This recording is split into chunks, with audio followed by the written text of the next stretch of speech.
Good morning everyone. Welcome to my beginner's tutorial on making Dutch oven artisan bread from simple ingredients. In my opinion, this recipe is a very good way to turn any college student's 1 AM post-homework boredom into a relatively productive activity. This is because there are 2 stages for cooking the recipe. First, preparation. Then kneading and cooking. This bread uses yeast, and said yeast has to rise for at least 8 hours before being ready to cook.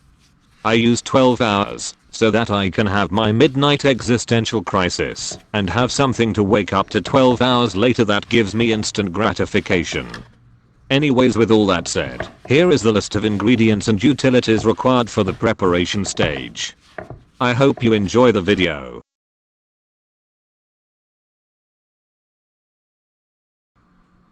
For the utilities and ingredients, have a cooking board of any kind, such as this wobbly glass fishing hole board with a dad bun.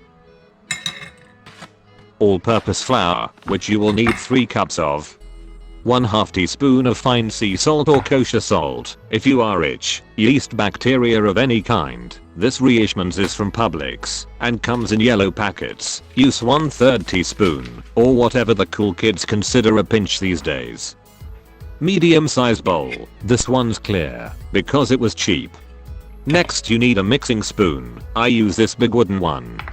Also set aside 1 1/3 cups of water. For the preparation, flour in medium bowl. Form a big concave shape in the middle. Put the yeast in. Just eyeball the 1/3 or 1/4 teaspoon measurement. Also I add the salt in now, but you should probably do this after the water. Moderately add water into the bowl and simultaneously stir. Add the salt after the water has covered the yeast, and keep stirring with the mixing spoon thing. I use the big wooden soup spoon. Make sure the water reacts with the yeast before the yeast touches the salt, because if the latter happens your yeast will likely react with the salt and die, literally immediately. Now add the rest of the 1 1/3 cups of water and mix the dough to rise overnight. Also let it be known that this is titled beginner's tutorial, because I'm very much a beginner. Mixing bread is something I have just recently gotten into, and my best advice for this part of the prep is to have a better sturdy bowl, and don't use those weird spiral mixers.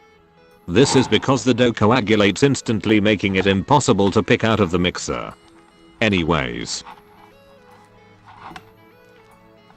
Stir and beat the mix for around 3 minutes, or until the water is evenly absorbed into the dough. It should be a relatively soft, but firm doughy texture.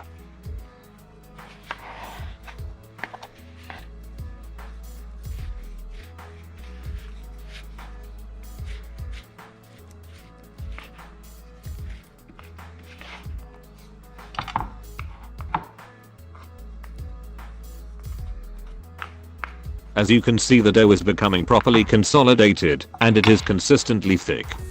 This is what you're aiming for. Now the soft doughy texture is seen here as I have thoroughly mixed the dough and water so it's damp but firm. Scrape and mix the rest into the dough, and then you'll know it's done.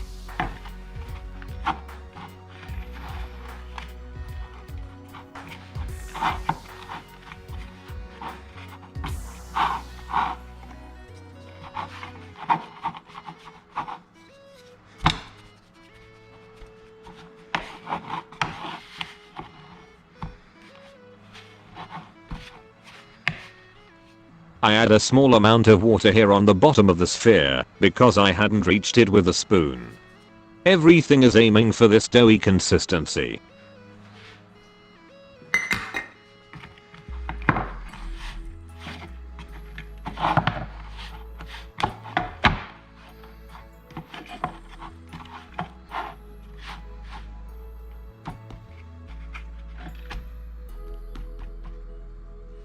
Loosely cover with paper towels, slap like a rubber band around the bowl so the yeast can breathe. Let the yeast rise for minimum 8 hours. I do 12 hours, but as long as you refrigerate the dough, after you wait longer than 24 hours it should be fine. Skip 15 seconds ahead if you don't want to cringe at a Neanderthal who cannot use rubber bands.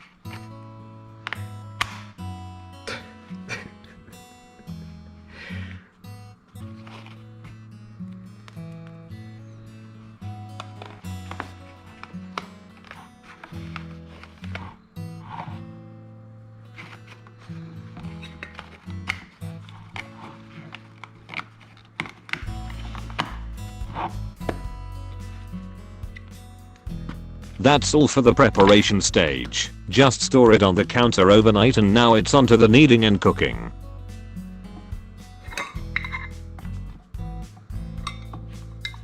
Approximately 10 hours later. After 12 hours this is what I do. Bread should be well risen, usually taking up like 2x the volume as when you left it. Very loose in texture with many air pockets.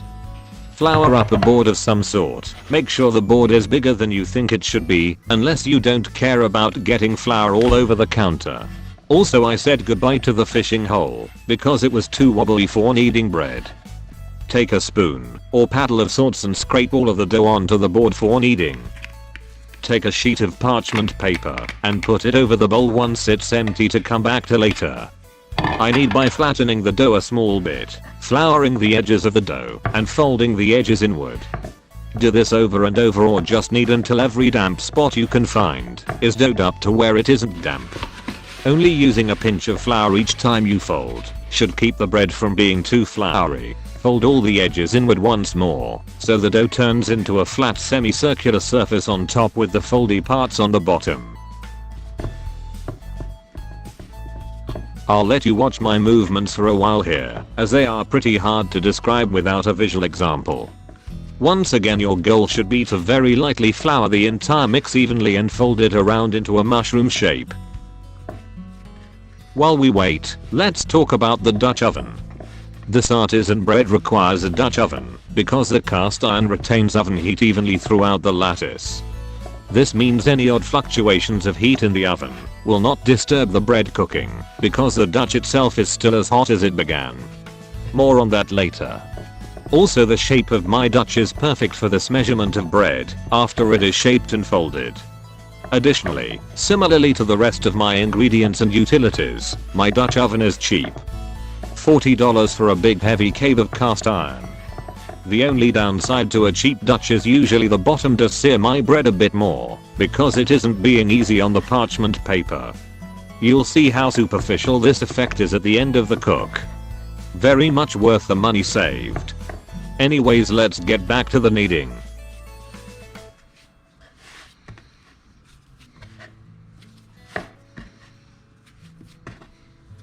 As you can see, the bread is getting very easy to fold, and it is not tearing as easily. Once again, this stage is about consistency, and the texture of the bread will be dry with flour, with the inside just barely damp. All you really need to worry about is the folding, and make sure the dough is light. This stage of the cook is basically activating the risen yeast, and you will set aside the bread for 30 minutes once it is finished. After 30 minutes you'll set the Dutch oven into your home oven and set to 450 Fahrenheit. I'll go more in depth of the cook stage when we get there. Also, if you are wondering what the 30 minutes does after activating the yeast, I have absolutely no idea. But it sounds provocative and it works. Looks like the dough is done. Time to prep the ovens. Place the bread bottom first into the parchment paper in the bowl, recover and set a timer for 30 minutes.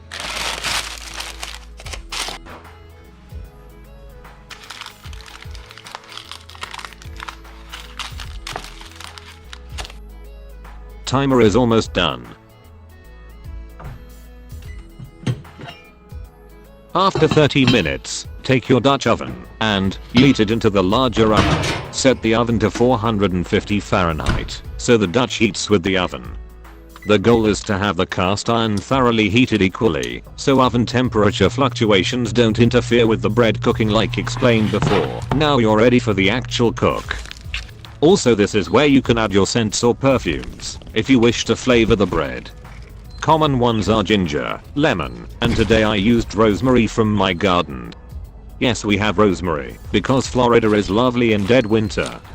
Also, say hi to MacLeod.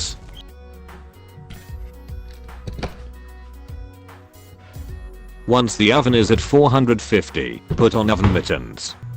Score the top of the bread with scissors, or else it will undercook and it won't take shape. Take the Dutch out. Here you can add your perfume. For my rosemary, soak it in water and crunch it up. Then pepper it into the crevices. Slap bread into the Dutch with the parchment paper, then put the Dutch back into the oven for 30 minutes.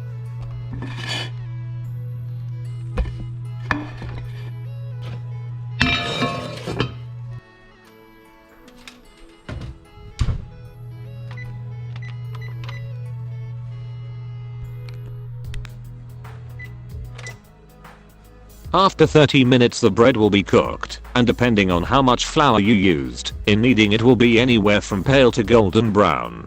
Final part is crust, optional, and to make it, you remove the top of the Dutch, and put the rest back in for 5 minutes. This is basically a sear, but can burn the tips quickly, so be careful. After that then you are all done. Slice off a piece to see if it's the consistency you want. If not, just keep the bread in the hot Dutch oven as it cools down, and it will thicken inside. Here you can see the texture of my bread. I don't like crust, so I opted not to do the sear. I don't know what you're talking about. I totally did not burn myself while putting the bread into the oven.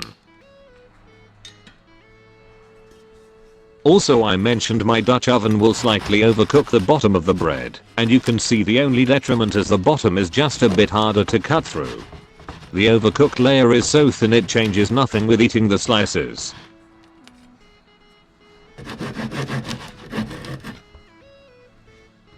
Here is the final product. Nicely scented bread, very soft texture on the inside and a light crust. All good. Slap some jelly on there, or honey on a slice, and enjoy. That's all for this tutorial. Thanks for watching, and I hope you can use this next time you find yourself craving a little bakery action. See you in the next video, whatever it may be.